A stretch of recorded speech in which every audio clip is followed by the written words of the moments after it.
Hello friends, welcome to my channel e learning.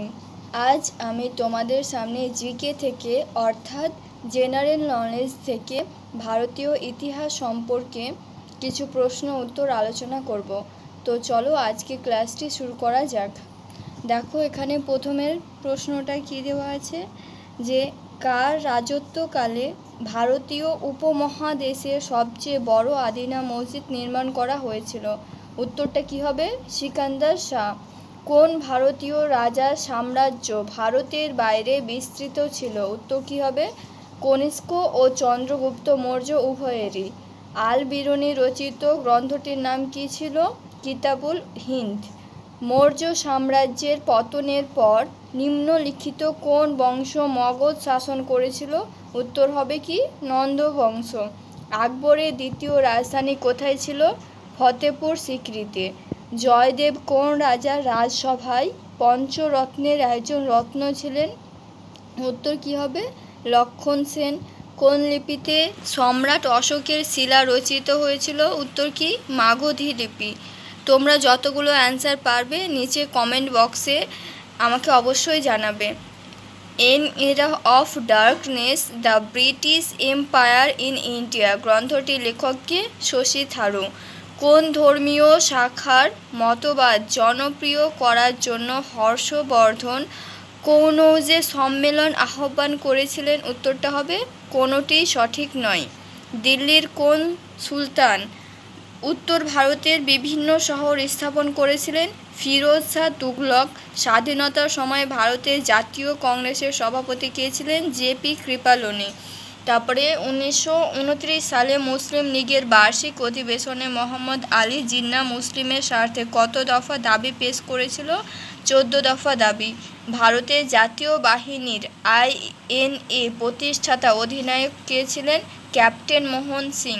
দিল্লির কোন সুলতান অধুনা কাগজের নোটের মতো টোকেন মুদ্রার প্রচলন করেছিলেন? মোহাম্মদ বিন তুগলক। বিনয় বাদল দীনেশ কত খ্রিস্টাব্দে রাইটার্স বিল্ডিং দখল করে? 1930 খ্রিস্টাব্দে। মহাত্মা গান্ধীর রাজনৈতিক গুরু কে ছিলেন? গোপাল কৃষ্ণ গোখলে। মুসলিম লীগের প্রতিষ্ঠাতা কে ছিলেন? সলিমুল্লাহ। কাকে সীমান্ত গান্ধী আখ্যা দেওয়া হয়েছে? আব্দুল গফফর খানকে। মাতঙ্গিনী হাজরা কোন আন্দোলনে সক্রিয় অংশগ্রহণ করেছিলেন? ভারত ছাড়ো আন্দোলনে। তারপরে ক্যাবিনেট মিশন বা মন্ত্রী মিশন পরিকল্পনা কবে নেওয়া হয়েছিল? এটার উত্তর কি হবে?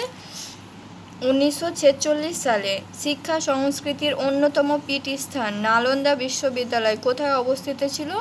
বিহারে। মরলে মিন্টো সংস্কার কত সালে হয়? 1909 সালে। কার পরিকল্পনার ওপর ভিত্তি করে ভারতের স্বাধীনতা আইন তৈরি হয়েছিল? Lord Mountbatten. তারপরে হিন্দু পেট্রিয়ট পত্রিকার সম্পাদক কে ছিলেন? হরিশচন্দ্র চ্যাটার্জি বা চট্টোপাধ্যায়। উত্তর ভারতের 3 প্রধান বংশধারাকে শেষ করেছিল ব্রিটিশরা কোন যুদ্ধের দ্বারা? বক্সারের যুদ্ধ দ্বারা। মহাভিনস্ক ম্রণ বলতে বোঝায় কি বোঝায়? গৌতম বুদ্ধের গৃহত্যাগ করার ঘটনাকে। হিন্দু বিধবা বিবাহ আইন কত খ্রিস্টাব্দে পাস হয়? 1856 খ্রিস্টাব্দে। কোন ঐতিহাসিক পুঁথিতে ভারতীয় রৌপ্য মুদ্রাকে রুপিয়া রূপা নামে অভিহিত করা হয়েছে? অর্থশাস্ত্র। ঠিক আছে। কলিঙ্গ যুদ্ধ সম্বন্ধীয় তথ্য জানার মুখ্য সূত্র হলো কি? প্রস্তরলিপি XIII। ডান্ডি অভিযানের জন্য গান্ধীজি কতজন অনুগামীকে নিয়ে ডান্ডি অভিমুখে রওনা হন? কতজন অনুগামী? 78 জন অনুগামী। বেসিনের যুদ্ধ কত খ্রিস্টাব্দে অনুষ্ঠিত হয়েছিল? 1802 খ্রিস্টাব্দে। অনুশীলন সমিতির প্রতিষ্ঠাতা কে? অনুশীলন সমিতির প্রতিষ্ঠাতা হবে প্রমোদনাথ মিত্র। তত্ত্ববোধিনী সভার প্রতিষ্ঠাতা? এটা নিশ্চয়ই সবার জানা উচিত। নিচে কমেন্ট বক্সে আমাকে জানাবে কে কে কতজন পারছো। দেবেন্দ্রনাথ ঠাকুর। তারপরে 1942 সালে ভারত ছাড়ো আন্দোলনের সূচনার সময় ভারতের ভাইসরয় কে ছিল? উইলিংটন। আজাদ হিন্দ বাহিনী কে প্রতিষ্ঠা করেছিল? রাসবিহারী বসু। ইন্ডিয়ান ইন্ডিপেন্ডেন্ট লীগ কে গঠন করেছিল? এটাও অবশ্যই সবার জানা থাকবে। অবশ্যই আমাকে নিচে কমেন্ট বক্সে অবশ্যই জানাতে ভুলবে না। রাসবিহারী বসু। গান্ধীজি কত খ্রিস্টাব্দে অসহযোগ আন্দোলন প্রত্যাহার করেন? 1922 সালের 12ই ফেব্রুয়ারি কার জন্মদিন ভারতে শিক্ষক দিবস হিসেবে পালিত হয়? অবশ্যই এটা সবার জানা হবে, রাধাকৃষ্ণন। অধীনতামূলক মিত্রতা নীতি কে চালু করেন? Lord Wellesley. কোন ব্রিটিশ শাসকের আমলে বঙ্গভঙ্গ হয়েছিল? Lord Curzon. হাতের তালুতে চক্র চিহ্নটি দ্বারা জৈন ধর্মে কি বোঝানো হয়? অহিংসাকে বোঝানো হয়। আত্মীয় সভা কে প্রতিষ্ঠা করেন? আত্মীয় সভা প্রতিষ্ঠা করেন কে? রাজা রামমোহন রায়। প্রথম পানিপথের যুদ্ধ কত খ্রিস্টাব্দে অনুষ্ঠিত হয়েছিল? 1526 খ্রিস্টাব্দে। মগধ মহাজন পদের অতি শক্তিশালী দুই শাসক কে ছিলেন? কে ছিলেন? হবে তোমার বিম্বিসার ও অজাতশত্রু। ঠিক আছে, মানে কেবল 1 ও 2 ঠিক, এটা হবে কি উত্তর। কে অমৃতাঘাত উপাধি গ্রহণ করেন? বিন্দুসার। গৌতম বুদ্ধ কবে দেহত্যাগ করেছিল? কত খ্রিস্টপূর্বাব্দে? 486 খ্রিস্টপূর্বাব্দে। তারপরে কোন সাম্রাজ্যের শাসনকালে গান্ধার শিল্প বিকশিত হয়েছিল? কুষাণ। তারপরে কোন সৌধের রং গোলাপি? হাওয়া মহল। মুন্ডা বিদ্রোহে কে নেতৃত্ব দেন? মুন্ডা বিদ্রোহের নেতৃত্ব দেন কে? বিরসা মুন্ডা। বিক্রমশিলা বিশ্ববিদ্যালয় স্থাপন কে করেছিল? ধর্মপাল। পিটের ভারত শাসন আইন কত সালে প্রণীত হয়েছিল? 1784 খ্রিস্টাব্দে। নিম্নলিখিত ব্যক্তিত্বের মধ্যে গদর পার্টির নেতা কে ছিল? অবশ্যই এটা অনেকেরই জানা উচিত, আমাকে নিচে কমেন্ট বক্সে জানাবে। লালা হরদয়াল। তারপরে 1919 সালে 23শে নভেম্বর সর্বভারতীয় খিলাফত সম্মেলনের সভাপতি কে নির্বাচিত হয়েছিল? মহাত্মা গান্ধী। প্রাচীন ভারতে কোন ধর্মে মোক্ষ বা মুক্তি লাভের জন্য ত্রিরত্ন এর কথা বলা হয়েছে? জৈন ধর্ম। প্রতিহার বংশের সর্বশ্রেষ্ঠ রাজা কে ছিলেন? মিহির ভোজ। তারপরে কি মারাঠি পাক্ষিক সংবাদ বহিষ্কৃত ভারত কে প্রকাশিত করেছিলেন? উত্তরটা কি হবে? Doctor B R. আম্বেদকর। তারপর এটা 57। কোন মুঘল সম্রাট ভারতে নৃত্য ও সঙ্গীত নিষিদ্ধ করেছিল? ঔরঙ্গজেব। ঠিক আছে, তারপরে নিম্নলিখিত কোন ব্যক্তি 1757 খ্রিস্টাব্দে অনুষ্ঠিত সিপাহী বিদ্রোহে অংশগ্রহণ করেননি? Tipu Sultan. Indian university act কোন ভাইসরয়ের আমলে পাস করা হয়েছিল? Lord Curzon. হরপ্পা সভ্যতায় ধান চাষের সঙ্গে যুক্ত ছিল কি? ধান চাষের সঙ্গে অবশ্যই যুক্ত থাকবে কি? লোথাল।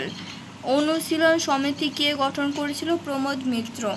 তারপরে পরের কোশ্চেনটা দেখো, ক্রিপস মিশনকে কে একটি পোস্ট ডেটেড চেক বলে অভিহিত করেন? অবশ্যই এটা অনেকেরই জানা থাকবে, নিচে কমেন্ট বক্সে আমাকে জানাবে। উত্তরটা কি হবে? মহাত্মা গান্ধী। কোন গভর্নর জেনারেলের আমলে ভারতে রেলপথে সম্প্রসারণ হয়েছিল? লর্ড ডালহৌসি। তারপরে 1916 সালে বাল গঙ্গাধর তিলক কোথায় হোম রুল লীগ গঠন করেছিল? পুনেতে। স্বরাজ আমার জন্মগত অধিকার উক্তিটি কার? বাল গঙ্গাধর তিলকের। ভারত সেবা সমাজের প্রতিষ্ঠাতা কে ছিল? জি.কে. গোখলে। সত্যশোধক সমাজকে স্থাপন করেছেন?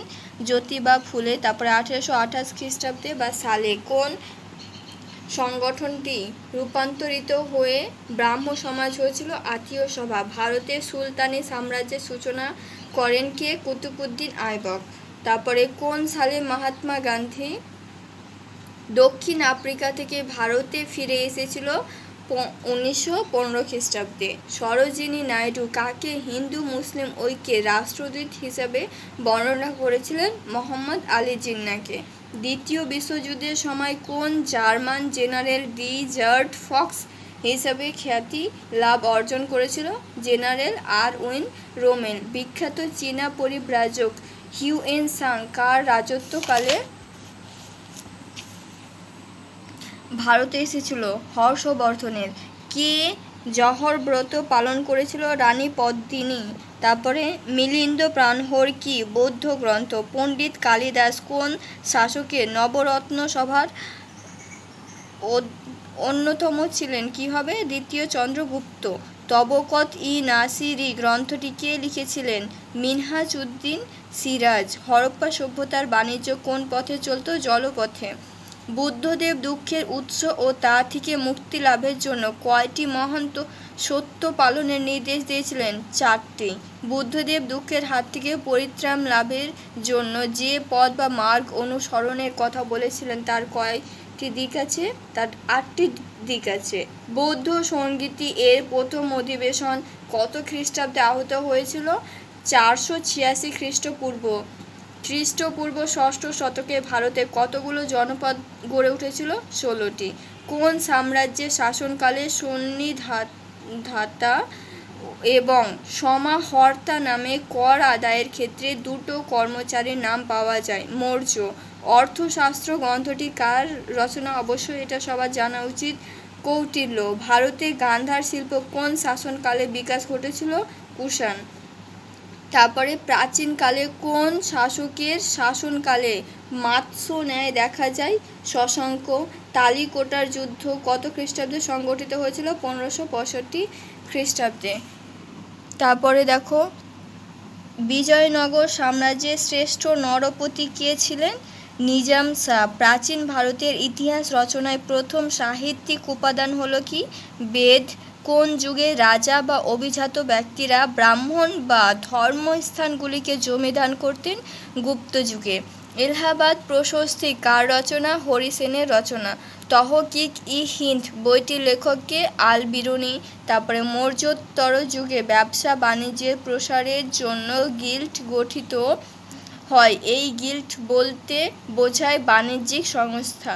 প্রাচীনকাল থেকে গণিত চর্চা শুরু হলেও কার আমলে প্রথম প্রামাণ্য গণিত গ্রন্থ রচিত হয়? প্রথম আর্যভট্টের আমলে। কোন যুগে সভা ও সমিতির উল্লেখ পাওয়া যায়? ঋগ বৈদিক যুগে। আকবরনামা এবং আইনি আকবরী গ্রন্থের লেখক কে? আবুল ফজল। কার রাজত্বকালে 40 চক্র দেখা যায়? ইলতুৎমিশের রাজত্বকালে। মধ্যযুগে কোন শাসক তামার নোট প্রচলন করেছিল? মোহাম্মদ বিন তুগলক। রাজতরঙ্গিনী গ্রন্থটি কে রচনা করেন? কলহন। হাথিগুম্ফা শিলালিপি কোন রাজার আমলে খোদিত হয়েছিল? খারবেলের আমলে। নিস্ক ও মনা নামে দুটি মুদ্রা কোন যুগে প্রচলিত ছিল? বৈদিক যুগে। তোমাদের কাছে এই 101টি প্রশ্ন উত্তর আলোচনা করলাম। এই প্রশ্নগুলো যে কোনো চাকরির পরীক্ষার ক্ষেত্রে এবং জিএনএম এএনএম 2023 এন্ট্রান্স এক্সামের ক্ষেত্রে খুবই গুরুত্বপূর্ণ। জিকে থেকে আমাদের কত নম্বর থাকবে? 10 নম্বর থাকবে। তার জন্য ভারতীয় ইতিহাস, ভূগোল সমস্ত কিছুই আমাদেরকে কি পড়তে হবে। এখানে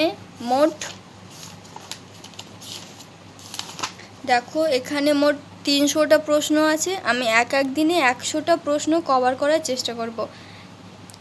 আমার চ্যানেলটির ভিডিও যদি ভালো লাগে অবশ্যই একটা লাইক করবে, বন্ধুদের সঙ্গে শেয়ার করবে এবং আমার চ্যানেলটিকে সাবস্ক্রাইব করে আমার পাশে থাকবে।